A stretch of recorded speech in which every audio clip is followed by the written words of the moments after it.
خیال تھا کہ میں کچھ اپنے علاقے کے حوالے سے اور کچھ بلوچستان کی سیاست اور یہ جو ابھی آنے والا بجٹ ہے اس حوالے سے آپ کے اپنے جو تحفظات ہیں وہ گوش گزار کروں۔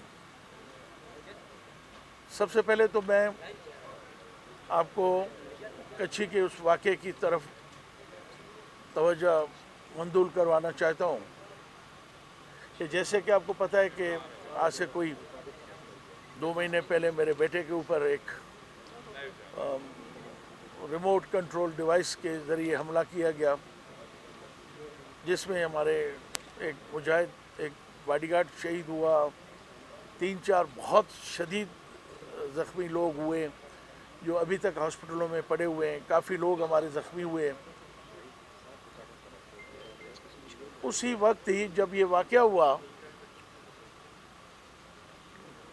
میں نے ڈپٹی کمشنر کچھی کو فون کر کے ان کو بتایا کہ بھائی یہ واقعہ ہے۔ انہوں نے کہا جی ہاں ہمارے نالج میں بھی آیا ہے اور آپ کے بیٹے نے بھی ہمیں، سردار خان نے ہمیں بتایا ہے۔ تو میں نے سب سے پہلی ریکویسٹ یہ کی کہ جہاں یہ واقعہ ہوا ہے یہ میرا علاقہ ہے اور یہاں اس کے سراؤنڈنگ میں بہت کم لوگ اور بہت کم آبادی ہے، مہربانی کر کے اس کی فرانزک رپورٹ ضرور بنوائیے گا اور فرانزک کروایا جائے تاکہ پتہ پڑے کہ وہاں اس وقت کون کون لوگ موجود تھے اور کن کن لوگوں کی انوالومنٹ ہے۔ اس کے بعد بلوچستان یونائٹڈ آرمی نے دوسرے دن یا تیسرے دن شاید اس کو قبول کیا کہ ہم غلط فہمی کے بنیاد پہ یہ واقعہ ہوا ہے۔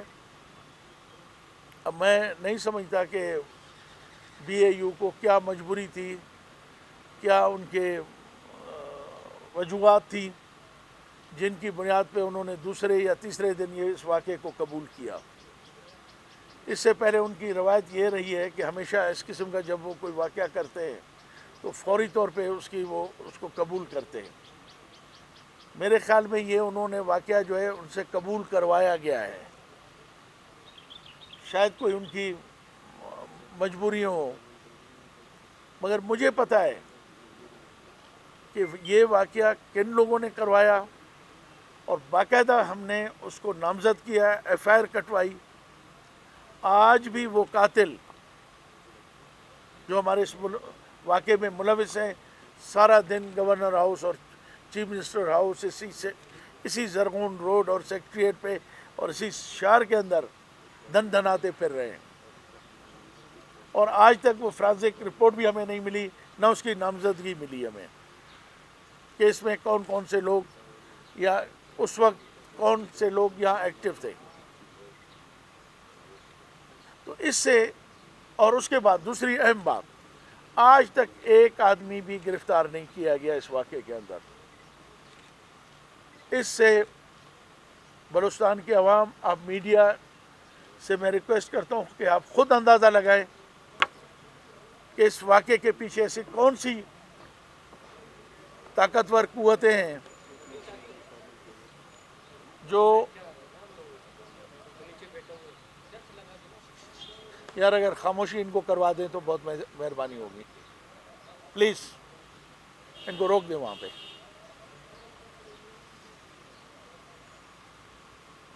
آج تک ایک آدمی گرفتار نہیں ہوا ہے، ہماری باقاعدہ ان کی نشاندہی کے باوجود بھی۔ اس کے باوجود ان لوگوں کو باقاعدہ اجازت ہے کہ وہ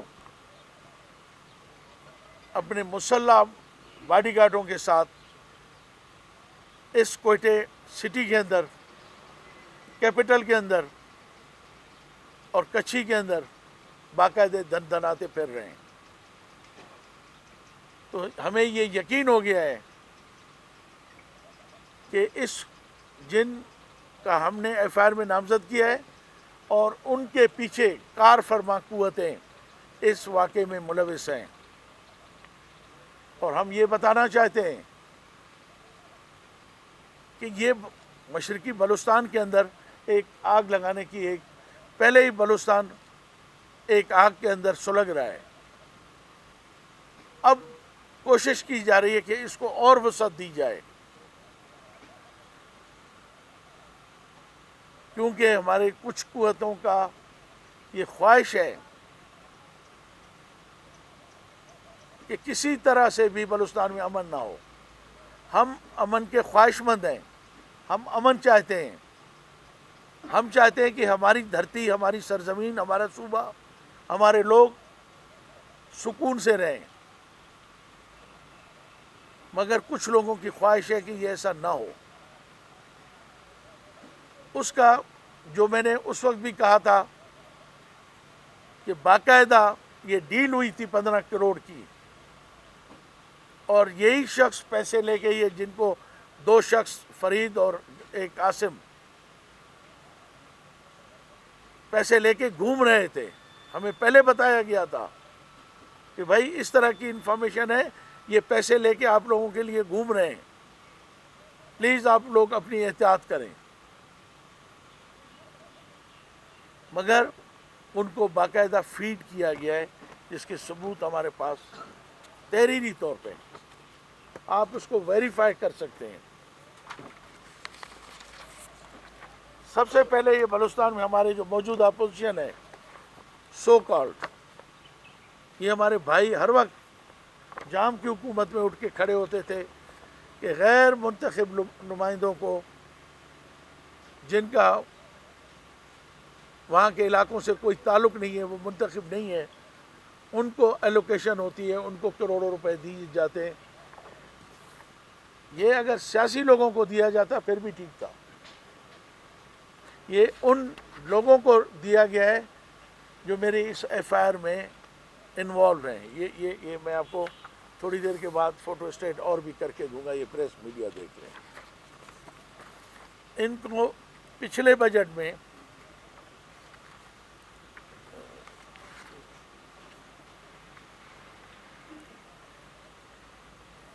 $1,086 ملین دیے گئے ہیں. مطلب 1,86,00,000,000 روپے، جس کی یہ اسکیمیں ہیں، جس کا یہ PSDP نمبر ہے اور ایلوکیشنز ہیں. یہ آپ کے سامنے ہیں. اس کی میں آپ کو کاپی دیتا ہوں. انہی پیسوں سے، انہی ریسورسز سے میرے خلاف، میرے علاقے کے خلاف، پہلے بھی ہمیں، جب بھی ہمارے سیاسی مخالفین اقتدار میں آتے ہیں، وہ اس وقت ہمارے علاقے کے اندر بدامنی پیدا کرتے ہیں، کشت خون پیدا کرتے ہیں. یہ وہ پیسے ہیں جو اسپیشلی الاٹ کیے گئے ہیں ہمارے سیاسی مخالفین کو، جنہوں نے میرے اوپر قاتلانہ حملہ کروایا ہے. یہ آپ کے پاس پروف ہے. اور یہ بھی میں آپ کو بتا دوں، اس پریس کانفرنس کا بھی کرنے کا مقصد چند چیزوں اور کے علاوہ یہ بھی ہے کہ اس بجٹ میں بھی ان کو اسپیشلی نوازا جائے گا. ان کو اکتوبر کے الیکشن کے لیے تیار کیا جائے گا. دوسرا ایک اور پروف ہے، کدھر ہے؟ یہ دیکھ لیں. یہ آپ پریس خود اگر اس کو کور کر سکتے ہیں ٹھیک ہے، نہیں تو میں اس کی آپ کو ایک اور کاپی ابھی دے دیتا ہوں. 8 کاپی میں دے دیتا ہوں.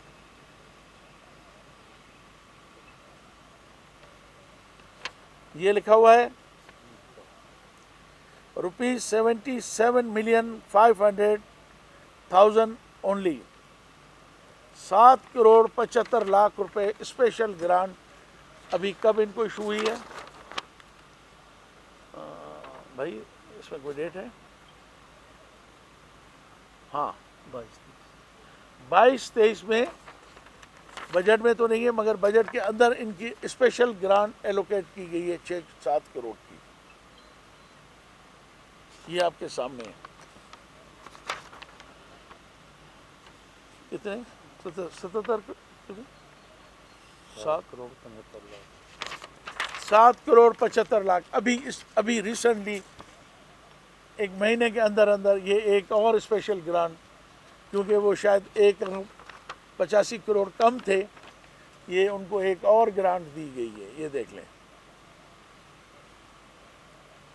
اور بھی ایک میں پروف دوں گا کہ سارے یہ پیسے ایک یونین کونسل مٹھڑی کے اندر استعمال موسٹلی کیے جا رہے ہیں، پروموٹ کیا جاتا ہے لوگوں کو۔ یار مجھے پانی دینا۔ میں آپ کے توسط سے chief of army staff general Munir صاحب کو، آصف منیر صاحب سے ریکویسٹ کروں گا کہ پلیز آپ اس مسئلے کو دیکھیں۔ اگر کوئی بہت بڑا واقعہ ہو گیا تو اس کے اثرات دور تک جائیں گے۔ میں پہلے بھی کہا ہے، آج بھی کہا ہے، اور اللہ کا بھی حکم ہے، قرآن کے اندر بھی ہے کہ عزت، ذلت، موت اور زندگی یہ میرے رب کے ہاتھ میں ہے، جس سے چاہے دے، جس سے چاہے چھین لے۔ مگر یہ جو خود ساختہ مشرومز کو کیا کہتے ہو آپ لوگ اردو میں، کیا کہتے ہو؟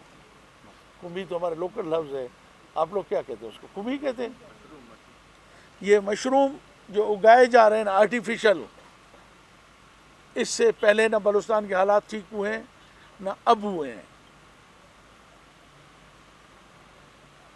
بلوچستان کے لوگ ایسے لوگوں سے نہ کبھی ان کی حمایت کی ہے اور نہ ان کے ساتھ چلے ہیں، اور نہ ایسے یہ جو خود ساختہ مشرومز کو پیدا کیا جا رہا ہے۔ انشاءاللہ یہ آگے بھی چل کے نہ بلوچستان کے لیے مفید ہوں گے نہ اس ملک کے لیے مفید ہوں گے۔ انہی کی وجہ سے یہ پچھلا الیکشن 15-18 تھا نا، ہاں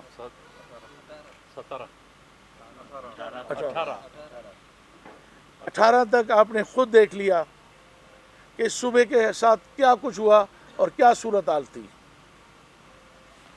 اور اس کے اثرات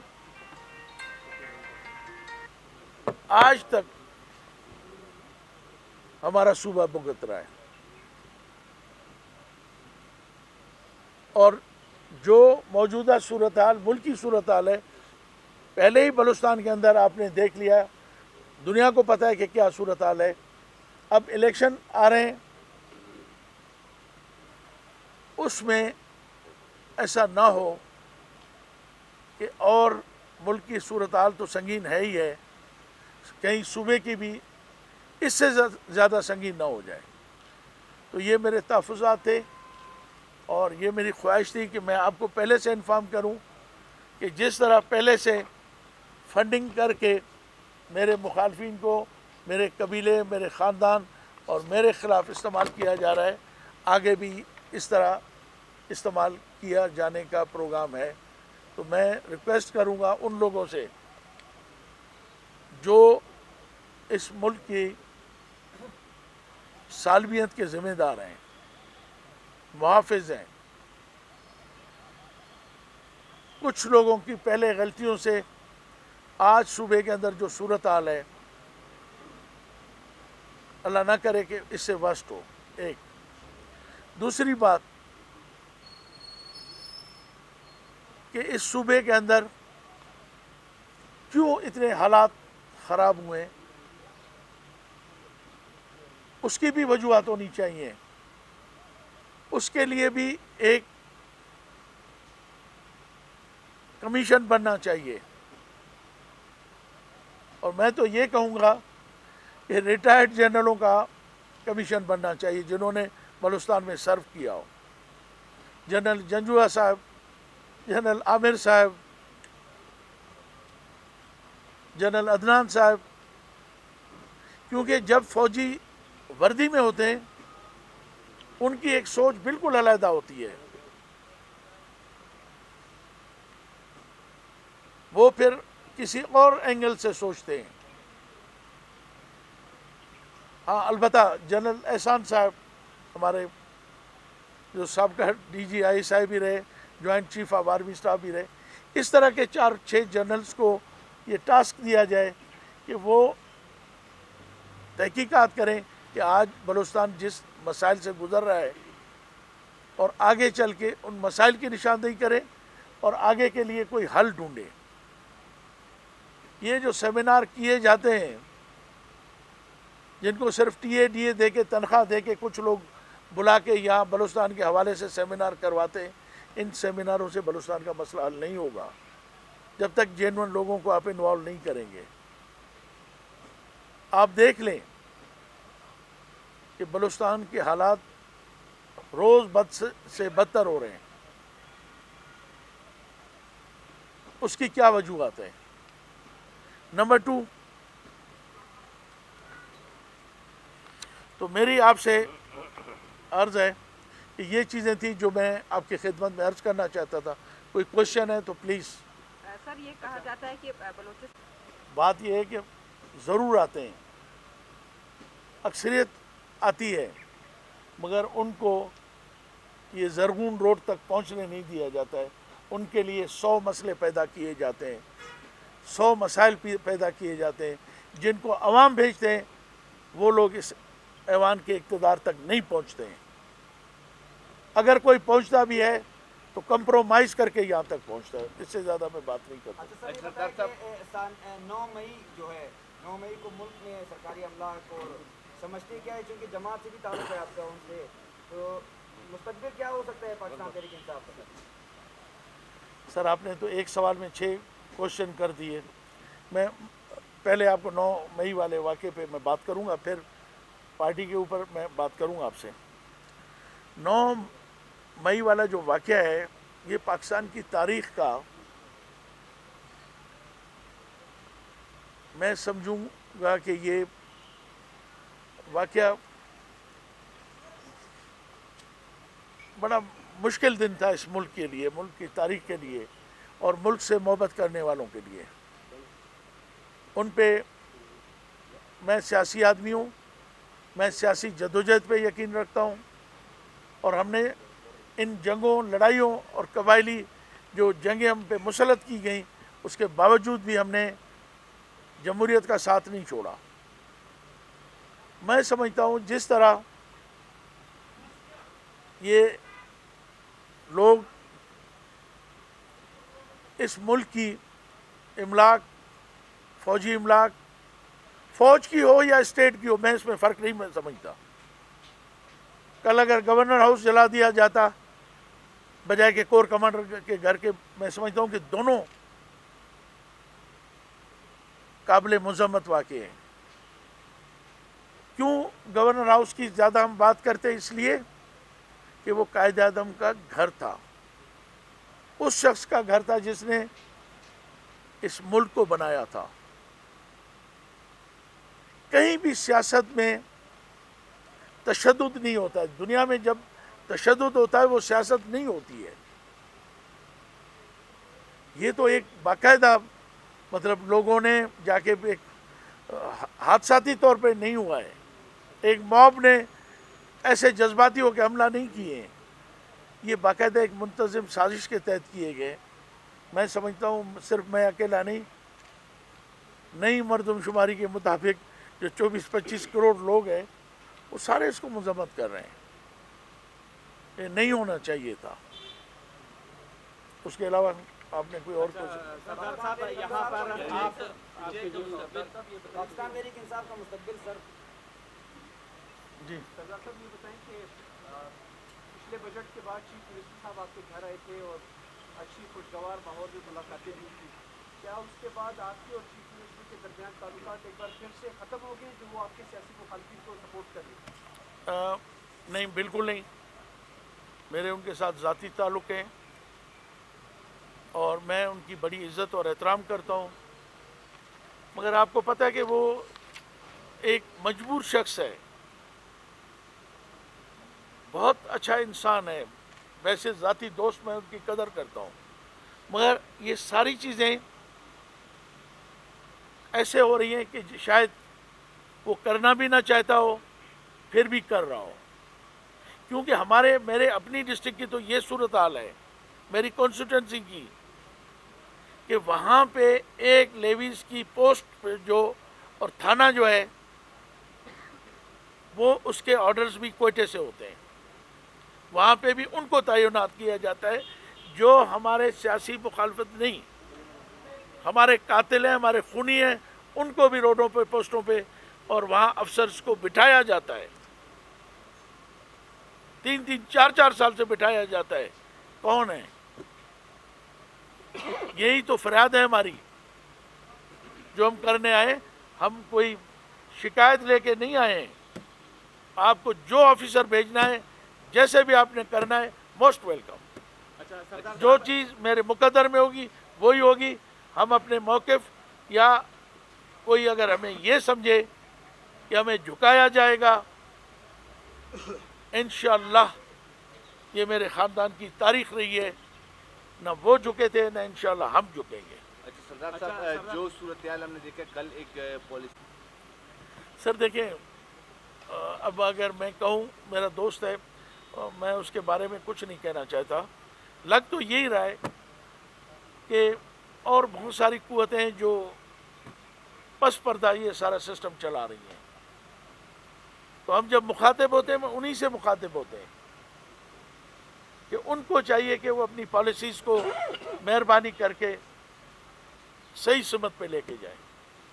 ایک ابھی دوسری بات جو ابھی میں بجٹ کے حوالے سے کرنا چاہتا ہوں کہ جو نون لیگ کی حکومت ہے، میں آج اپنے ایک دوست کے، محترم دوست کے، وہ لفظ دوبارہ دہرانا چاہتا ہوں جس نے اسمبلی کے اندر کھڑے ہو کے، ہمارے ایک نیشنل اسمبلی کے ممبر نے کہا کہ ہم نے وہ جو تقریر کر رہا تھا، میرے خیال میں اسلم بھوتانی صاحب تھے، میرے خیال میں انہوں نے کہا کہ ہمیں احساس تھا، ہم نے مدد کی تھی نون لیگ کی، کہ 12 سال جو ان کے ساتھ ہوا ہے ان میں کوئی چینج آیا ہوگا، ان میں کوئی فرق آیا ہوگا ان کے رویوں میں، مگر میں دوبارہ یہ لفظ دہرانے کے مجبور ہوں کہ نون لیگ میں کوئی بھی چینج نہیں آیا ہے۔ آج بھی مسلم لیگ کے وزراء، ان کا رویہ بالکل سیاست سے ہٹ کے، نہ وہ سیاسی لوگ ہیں، نہ ان کو سیاست آتی ہے، نہ ان 12 سال کے جو ان پہ گزرے ہیں ان میں کوئی ان پہ فرق آیا ہے۔ سب سے بڑی بات جو کل چیف منسٹر نے اپنی اسٹیٹمنٹ میں کہا ہے کہ یہاں سے جو بھی فیڈرل کے ہمارے پروجیکٹس جاتے ہیں ان کو 10 سال سے، میں ایک مثال دیتا ہوں، سکلے جی ڈیم کی 10 سال سے اپروو ہے، 12 کروڑ اس کے سروے پہ ہو چکا ہے۔ انیشلی 27,000 ایکڑ زمین اس سے آباد ہوگی، اس کے لیے ایلوکیشن نہیں ہوتی ہے۔ یہاں تک کہ ہمارے بلوچستان کے جو ایم این ایز ہیں وہ خود کہتے ہیں، ہم تو دور کے ایم پی ایز ہیں، وہ کہتے ہیں ہم جاتے ہیں تو ہم سے نہ بات کرنے کے لیے ان کے وزیر خزانہ، نہ وہ پلاننگ کے جو ان کے وہ منسٹر ہیں، وہ ہم سے بات کرنے کے لیے تیار نہیں ہے۔ بلوچستان تو لگتا ہے جیسے کالونی ہے، اور خاص طور ہمارے پنجاب کے جو منسٹرز آتے ہیں، اور مجھے دکھ ہوتا ہے یہ بات کہتے ہوئے، ایک دفعہ نہیں کئی دفعہ عمران خان نے کہا کہ یار میں یہاں آتا ہوں تو 2 گولیاں میں ڈسپرین مجھے کھانی پڑتی ہے، اور ہے کیا بلوچستان؟ آپ کے ایم این اے تو فیصل آباد سے بھی کم ہے، تو ان کی نظر میں بلوچستان کی اہمیت فیصل آباد کے برابر ہے۔ اگر یہ بات ہے تو پھر بلوچستان کے لوگوں کو، بلوچستان کی سیاسی جماعتوں کو، بلوچستان کے عوام کو سوچنا چاہیے کہ ہمارا رول کیا ہونا چاہیے پاکستان کے اندر۔ بدقسمتی سے ہم بلوچ اپنی سرزمین کے ساتھ وفاداری نہیں کر رہے ہیں۔ ہمیں اپنی پارٹی کی جیت، ہمیں اپنے MNAs MPAs کے لیے کمپرومائز ہمارے لیڈرز کرتے ہیں، وہ بلوچستان کی دھرتی اور بلوچستان کے لوگوں سے غداری کر رہے ہیں۔ اب وقت آیا کہ بلوچستان کے لوگ بلوچستان کی سیاسی جماعتیں مل کے ایک ایسا اتحاد بنائیں جو بلوچستان کے سرزمین، ساحل اور وسائل کا دفاع کر سکے۔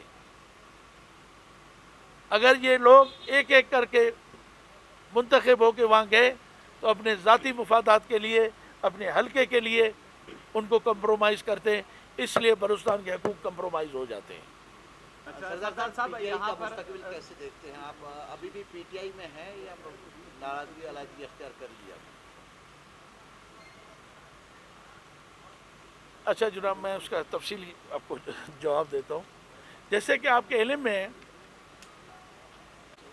میں پتہ نہیں کس وجوہات پہ خان صاحب نے مجھے اپنا اسپیشل اسسٹنٹ بنایا تھا، واٹر، پاور، پیٹرولیم، مگر 4 سال تک جب تک خان صاحب رہے صرف لا اینڈ آرڈر کے حوالے سے ایک میٹنگ تھی بلوچستان میں، اس میں مجھے بلایا گیا، اس کے علاوہ میرا کوئی رول نہیں تھا۔ یہاں تک کہ پورے ان 4 سال میں مجھے آفس تک الاٹ نہیں کی گئی۔ پریولیجز تو اپنی جگہ پہ ہیں، بیٹھنے کے لیے پورے اسلام آباد میں خان صاحب کے پاس کوئی ایک کمرہ نہیں تھا جو مجھے دیا جاتا۔ اور آپ کو شاید علم ہے، ان کے دور اقتدار کے اندر، پاور کے اندر، میں نے 2 دفعہ ان کی جو عنایت تھی، مجھے جو انہوں نے اسپیشل اسسٹنٹ بنایا تھا، 2 دفعہ میرے پاس پروف ہیں، اور اس وقت کا میڈیا بھی اس کا وہ ہے کہ میں نے اس وقت بھی خان صاحب کو جا کے ریزائن دی تھی کہ میں آپ کے یہ جو آپ نے میرے ساتھ عنایت کی ہے مجھے نہیں چاہیے، کیونکہ میں یہاں پہ کوئی مفادات لینے کے لیے نہیں، مجھے اللہ نے بہت کچھ دیا ہے وہاں پہ، تو میں آپ کے ان پالیسیز کے ساتھ چل نہیں سکتا ہوں۔ خان صاحب نے ایک بہت بڑی مہربانی کی میرے ساتھ، میں یہاں پارلیمانی لیڈر تھا اور وہ پرائم منسٹر آف پاکستان تھے، ان کے پاس پورا ایک لا ڈپارٹمنٹ تھا۔ انہوں نے ڈائریکٹ خط لکھا اسپیکر بلوچستان اسمبلی کو کہ ان کو پارلیمانی لیڈرشپ سے سردار ہند کو ہٹایا جائے، جو نہ ان کا اختیار تھا اور نہ وہ کر سکتے تھے۔ یہ اختیار منتخب ایم پی ایز کا تھا۔ تو خان صاحب کی ہمارے ساتھ بہت شفقت تھی، بہت محبت تھی، اس لیے ہم نے تو اس وقت بھی ان سے لا تعلقی کا اظہار کیا ہے کہ ہاں ہم خاموش سائلنٹ پی ٹی آئی کے ممبر ہیں، کیونکہ میں اکیلا نہیں ہوں۔ جب میں نے جوائن کی تھی تو میرے ساتھ بہت سارے لوگ تھے۔ تو اب ہم بیٹھ کے غور کر رہے کہ آیا ہمیں مستقبل میں، کیونکہ الیکشنز آ رہے ہیں، ہمیں کیا فیصلہ کرنا چاہیے۔ انشاءاللہ مجھے یقین ہے کہ پی ٹی آئی بلوچستان جو ہمارے ہم خیال دوست ہیں، ہم مل کے بہت جلدی کوئی فیصلہ کریں گے۔ سر کیا پیپلز پارٹی مستقبل ہو سکتا ہے؟ مستقبل کا تو میں نہیں کہہ سکتا، پیپلز پارٹی کا آپ کا مستقبل؟ چند میں اپنی بات کر رہا ہوں۔ میرا مستقبل میں یہ نہیں کہہ سکتا کہ ایک آپشن ہو سکتا ہے، مگر 100% آپ سے میں نہیں کہہ سکتا کہ میرا کوئی پیپلز پارٹی کی طرف شاید۔ اچھا سردار صاحب، آپ نے جن واقعات کا ذکر کیا، ایسے لگ رہا ہے کہ آپ کو دیوار سے لگانے کی کوشش کی جا رہی ہے، لیکن دوسری طرف جو سیاسی مخالفین ہیں وہ بھی ایسی جو ہے دعوے کرتے ہیں، الزامات لگاتے ہیں، جیسے کہ وہاں پر جو بلڈوز کیا گیا مہرگڑھ کی جو ہے وہاں پر جو گھروں کو بلڈوز کیا گیا، تو وہ بھی کہتے ہیں جب سیاسی قوتیں دونوں طرف سے جہاں پر مضبوط ہوتی ہیں تو دونوں طرف سے ایک دوسرے پر الزامات یہ لگاتے ہیں کہ دیوار سے لگانے کی کوشش کرتے ہیں۔ ان کے ساتھ بھی بہت سے ایسے جو ہے الزامات ہیں۔ دیکھیں جناب، میرے خیال میں آپ تو پیدا بھی نہیں ہوئے ہوں گے، یہ آپ سے سوال لکھوایا گیا ہوگا، کروایا گیا ہوگا۔ جب جس مہرگڑھ کا آپ حوالہ دے رہے ہیں، آپ کو پتہ ہے کہ وہاں کتنے 10-11 قتل ہوئے تھے، اور اس کے بعد یہ واقعہ ہوا۔ ہمارے اس واقعے کے علاوہ 9 قتل ہوئے، ایف آئی آر تک نہیں کٹی اس دور میں۔ یہ ایک قبائلی جنگ ہے، ایکشن کا ری ایکشن آتا ہے وہاں پہ۔ یہی کچھ